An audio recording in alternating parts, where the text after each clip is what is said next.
چیز را به نام آزادی نهال‌های بسیار بیشمار را غرس بکنن تا ما بر مبنای امو اصول‌های منظم آزادی اونها رشد بکنیم، پیش بریم.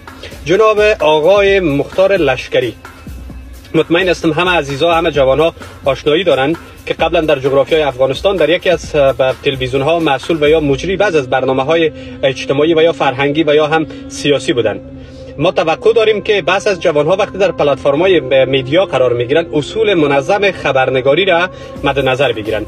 چندی میگذره که ما متوجه بعضی از موارد میشیم، بعضی از پست ها و بازنشرهای از اینا میشیم، متاسفانه که در قبال قهرمان، یگانه قهرمان سربلند آسیای میانه شهید احمد شاه مسعود کمی پایان بالا نوشته میکنن. امیدوار هستیم که اصول خبرنگاری را به تمام معنا مد نظر بگیرن. دیدگاه شخصی انسان ها قابل قبول است، اما دیدگاهی که از یک پلتفرم رسانه‌ای کوشش بکنن حرکت بکنن، فکر میکنم که بی‌باس قابلیت حسم بر ما نداره و ما در قبال هر کنش حتما با کنش‌های جدی خود ما را خط داشتیم و پاسخ بسیار جدی و سریع خود ما را در زمان مناسبش ارائه خواهد کردیم.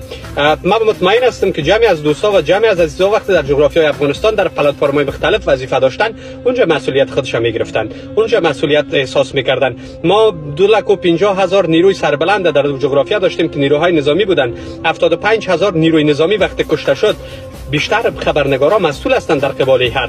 چرا واقعیت‌ها را بر بشام مردم به اطلاع مردم نرساندند و یا چگونه از بیان واقعیت‌های کلی که مردم نیاز داشت اینا ابا ورزیدند؟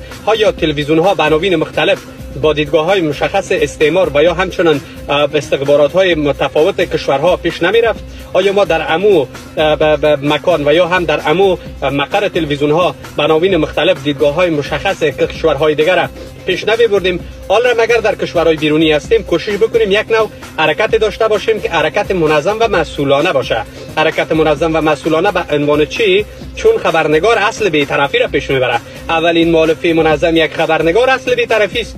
اگر ما میریم طرف واقع میشیم، باز اینجا معلوم میشه که حتما در کفش کدام ریگ وجود داره و او ریگ ها هیچ وقت از چشم ما پنهان نیست و ما هم در قسمتش مسئولیت داریم و میفهمیم. من از جمع از جوانها، از جمع از دوستا، از جمع سربلندا تقاضا میکنم که در قسمت بعضی از موضوعات هیچ وقت خاموش نشینن، همیشه دیدگاه های مشخص خودشان به عنوان یک جوان داشته باشن. امروز ما در فکر میکنم در توییتر یا در اکس ما یک دونه پستی از آقای لشکری را دیدم که اصلا خوشایند نیست، همین اصل بی‌طرفی نیست، یک نوع طرف نشان میده. اگر ما دیدگاه ترک هم میخوایم حرکت بدیم و یا هم میخوایم پلتفرم خود ما را به نفع یک قوم مشخص پیش ببریم، خوب است که ما طرف و سمت سوی خود ما را جدی‌تر، مقبولتر، کاملتر، جامع‌تر نشان بدیم که ما هم بفهمیم که چی است.